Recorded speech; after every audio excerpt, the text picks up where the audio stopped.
First up, we always start with a blank platform of what's the problem, as you will see here. What's happening for you at the moment, Fritz? So it's regarding my sleep. And mostly, like, it's not the problem with the sleep itself, it's more getting to sleep, going to bed, the routine surrounding it.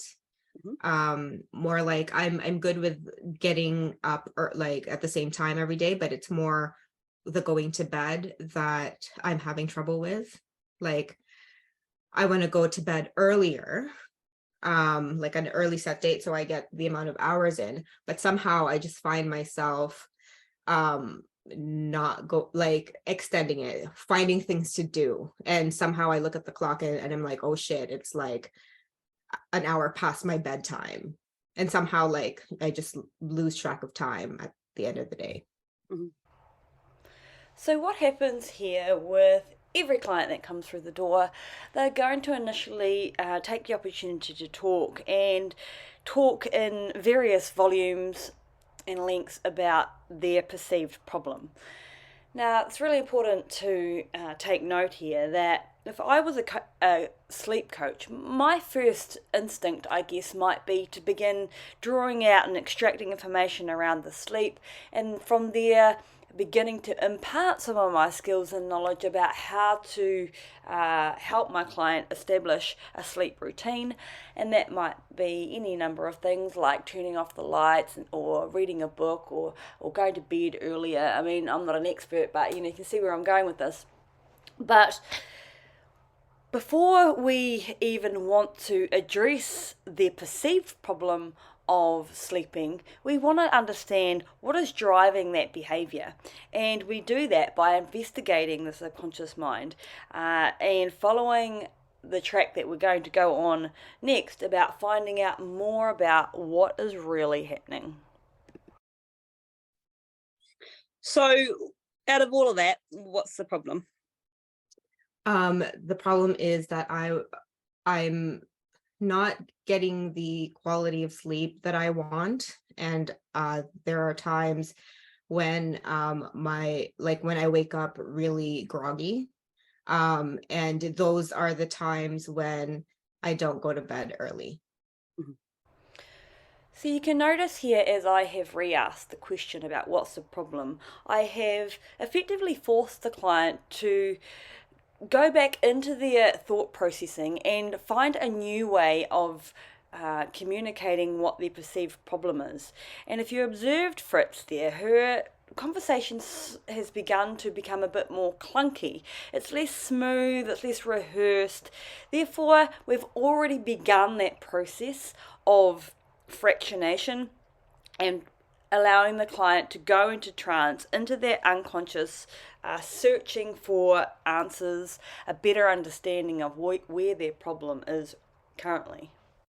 And I just want to be able to establish that routine. So you want to establish the routine of what? Going to bed at the same time every night. Mm-hmm.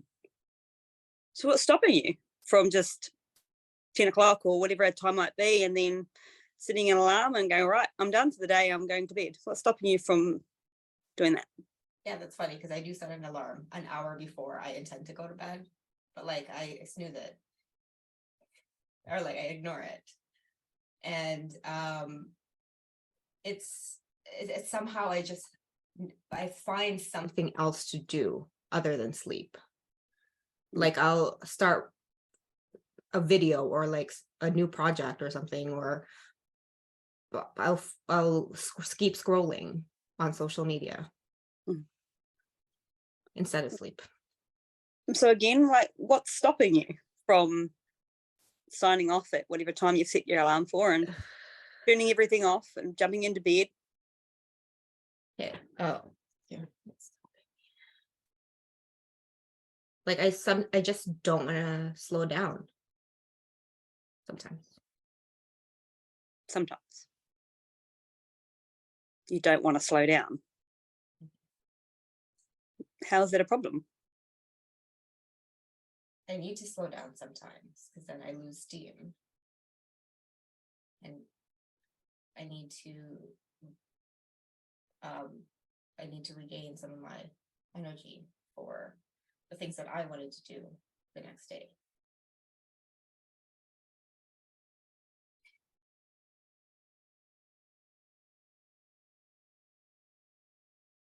So you notice here how I've paused quite intentionally with my response and allowing the client time to sit in their response for themselves. And pauses are a great tool to encourage that subconscious mind to feel that pressure, to have to wonder what is going on here, and effectively open a new gateway of opportunity within the conversation.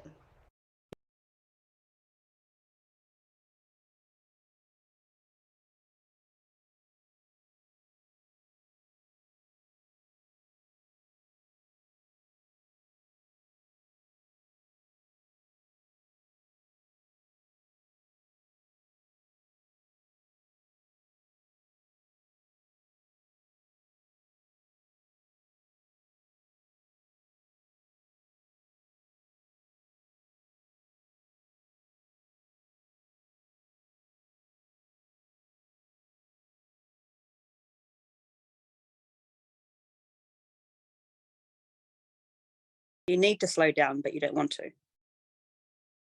Yep. How do you know you need to?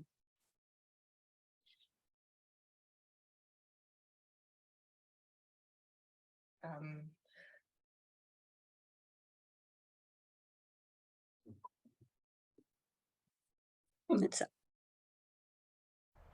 Now, although I need haven't recorded this session on SpeakerView, you can tell that there's been a delay in Fritz's response. And as the view returns to her being in view, you notice she begins to shift within her seat. There is something new that is happening here. And this is a perfect example of an unconscious moment live in action, and a great indication to tell us that we are on the right track in where we are heading with this conversation. to slow down, because if I don't slow down, then I won't. I need to slow down so that I'll have enough energy to do the things I want to do the next day. How did you come up with that?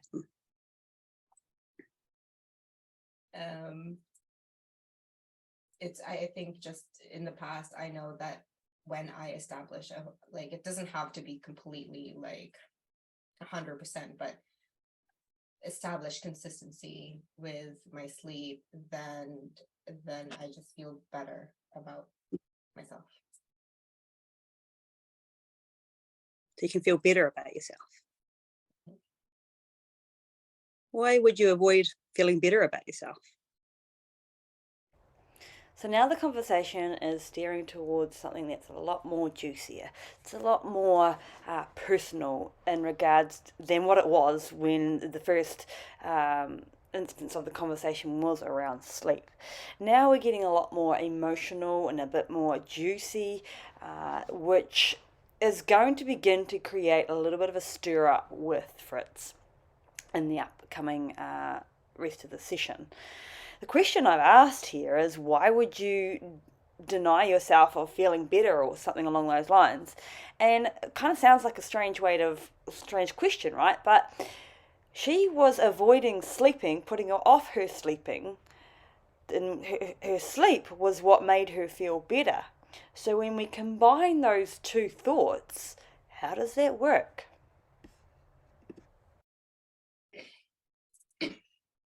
That's right. You got me. So Fritz knows that I got her with that question. She is a practiced client, so she knows what the feelings of being got is all about. But as a teaching perspective, to